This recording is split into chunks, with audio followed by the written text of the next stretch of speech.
زنانو خوندو د بیماریانو ټیکه اخیستې په یوه زنانه کې دومره بیماریانې زنانې خوندې وایي وایي د خپلو ذاتي پوشیده امراض څخه دومره په تکلیف یم حیث چې کوم دی هغه ورځ تر بله زیات را رواني یا د هغه رقم ورځ تر بله کم را رواني یا د هغه رقم په دردو را رواني یا د هغه رقم رسولیانې زیاتي یا د هغه رقم په بچهدانۍ کې زخمونه په نلو کې زخمونه زیاتي جراثیمونه زیاتي نفاس د اولاده بعد چې کوم د نفاس بیماري ده هغه زیاته را رواني یا کم را رواني یا په میاشتو دومره زیاتې چې د غټو تکلیفو سره مخامخ یم یا د هغه رقم سیلان الرحم مسایل وینه مې ورځ تر بله کمیږي او د هغه رقم چې کوم دی لیکوریا مسایل د سپینو اوبو مسایل دومره زیاتې د لیکوریا د وجې څه مې ملا ګرسه ماته شوله د لیکوریا د وجې څه مې ډکسونه چې کوم دی هغه دردونه کوي شنګسرونه مې ماتېږي او د هغه رقم ملا مې په دردو ده کمزوري مې ورځ تر بله زیاتېږي د سر چکر دی هغه سر چکر چې کوم دی هغه ورځ تر بله زیاتېږي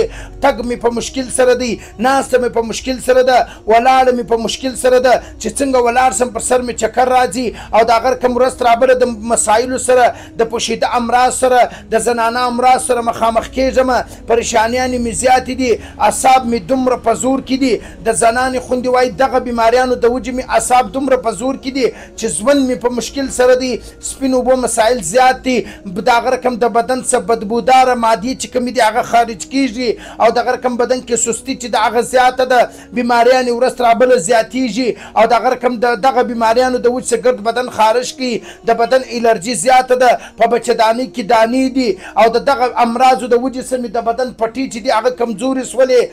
د دغه امراضو د وجې څه د هغه رقم چې کوم دي بې اولادۍ مسایل زیات دي پنچپن چې کوم دي هغه زیات دي او د هغه رقم د دغه مسایلو د وجې څه د دغه امراضو د وجې څه بدن چې کوم دي هغه دومره کمزوري دي چې ایګز چې کومې هګۍ راځي د بچه د اولاد دپاره هغه ختم دي او د هغه رقم د دغه ټولو پوشیده امراضو څه زنانې خوندې وایي چې دومره په تکلیف یم چې ورځ تر بله مې بدن دومره کمزوری سو چې بدن مې ګرڅه خالي کوکه پاته سوله دا بدن مې داسې ختم دی د کور کارونه نسم کولی د بچانو خدمت نسم کولی سالن نسم پخولی ډوډۍ نسم پخولی کارونه نسم کولی زنانو خوندو واوري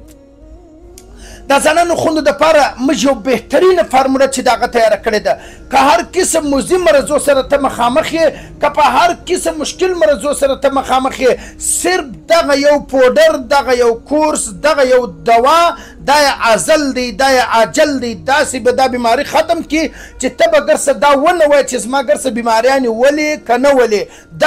دغه کورس چې کوم دی دا به داسې ختم کړي د یو ګیلاس شیدې به راواخلې دغه نیو لایب ما نوم پرېښی دی نیو لایب یې نوم دی نیو لایب ولې ورته وایم دا پوډر چې ته استعمال کړې نیو لایب نوی ژوند به ستا د شروع سي ته به داسې جوړ سي ځواني به در په یاد سي او دغه رقم لیکوریا پوډر نیو لایب پوډر دا به راواخلې په یو ګیلاس شیدو کې به یوه چمچه ولړې او دغه رقم چې کوم دغه اصلي تیل دی اصلي تیل به راواخلې 3 کترې یعنې دې ته روغن باللسان وایي سعودي سما راوړي دي دغه 3 کترې به دا کې ولړې دا شیدې به وڅښې انشاءالله په فضل د هغه الله به ته داسې ستا د بدن قوت و سټیمنا چې کومه ده هغه به پوره وي ګرده زندګي به بیا ماته دعاوې کوې او که چیرې ته وایې چې ته خو په کوټه کې زه د پاکستان په بل کونج کې یم که ته د پاکستان بار کونج کې که ته د بیرون ممالک بار کونج کې تا ته د کوریر په ذریعه در رسولی سو د الله تعالی په فضل و کرم مهرباني سره به الله تا ته دومره شفا درکړي چې بیا به ته ووایې چې زما ګرڅ هغه مرضونه چې دي هغه